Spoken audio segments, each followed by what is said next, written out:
what do you think about with all of these big hemp farms, like you were talking about, that don't necessarily care so much about seed content and all of that? How is that jiving with, the farms that do care about ensuring that all of their plants are seedless and high resin? I would imagine in these really huge farms, they're not pulling males not pulling a lot of them, or Yeah, not. even Not if they're making their best effort, there's a higher exactly. chance. There's just no way they're sure. going to get them all. So there's got to be, as the hemp industry gets booming more and more, there's got to be more pollen in the air, and that pollen can travel pretty far.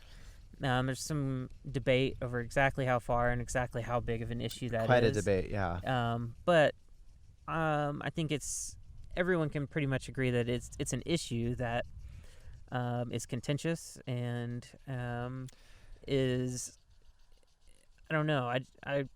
It seems like the hemp thing is moving so fast, and I haven't seen a good resolution between how these different types of cannabis farmers can coexist without the really large farms kind of ruining things for some of the others that are really ensuring everything's high quality, seedless, high resin. What are your thoughts on that? It's a really contentious issue, yeah, and it has been for the entirety of Oregon's hemp industry, to the point where, the first year that Oregon allowed pilot hemp farms to register, and there was a few dozen of them throughout the state. Yeah. Southern Oregon has such a ingrained and large medical, recreational, high THC Right. growing industry that there was a couple of people in the Applegate who wanted to try growing an acre or two of hemp, and they were quite literally threatened. I remember that. Yeah. That they would be screwing everything up for all the other farmers, and that essentially their fields were going to burn down if they planted them. And then the next year we got some people who were willing to take the risk and really tried to push the education of like, look, I'm growing all female plants because that's beneficial to my hemp farm. Like, Right. I'm not going to that. And then it got bigger and bigger to the scale where it's hard to keep up with that quality management and quality control. And legally it's really contentious and difficult. There are numerous lawsuits throughout Oregon about economic harm done by a hemp farm whose pollen drifted into a rec farm, or even there's hemp farms suing other hemp farms for it. There's hemp breeding facilities, suing other hemp farms for it because it's contaminating their crop. And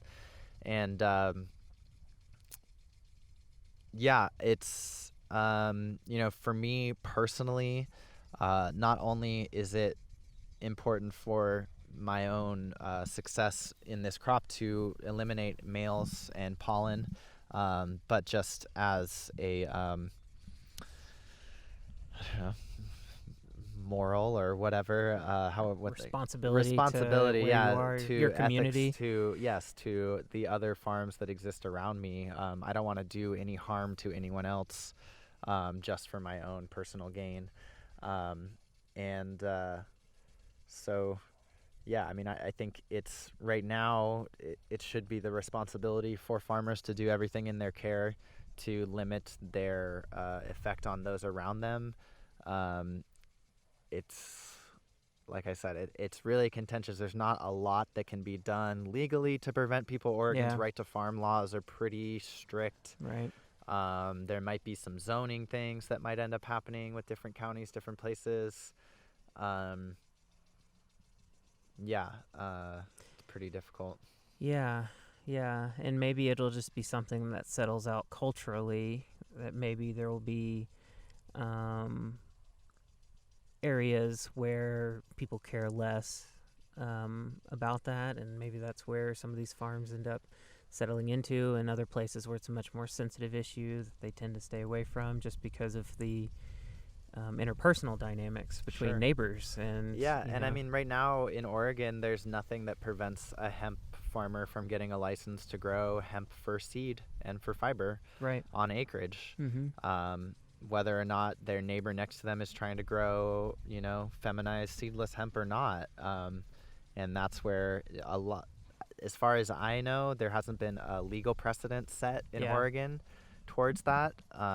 It's pretty going to be a few years before all those happen, and then there'll be appeals and all that kind of stuff, because there is quite a bit of money at stake. And so there are, I mean, the seed example we were speaking of resulted in a $28 million lawsuit that I believe disappeared. I didn't follow it. I didn't hear anything else about it after the original press. Maybe it got settled, I don't know. But it'll be interesting to see how that all settles out. It's been on my mind a lot, seeing some of these just massive hemp farms, and it's just like, it's just technically impossible for them to manage. And I've heard,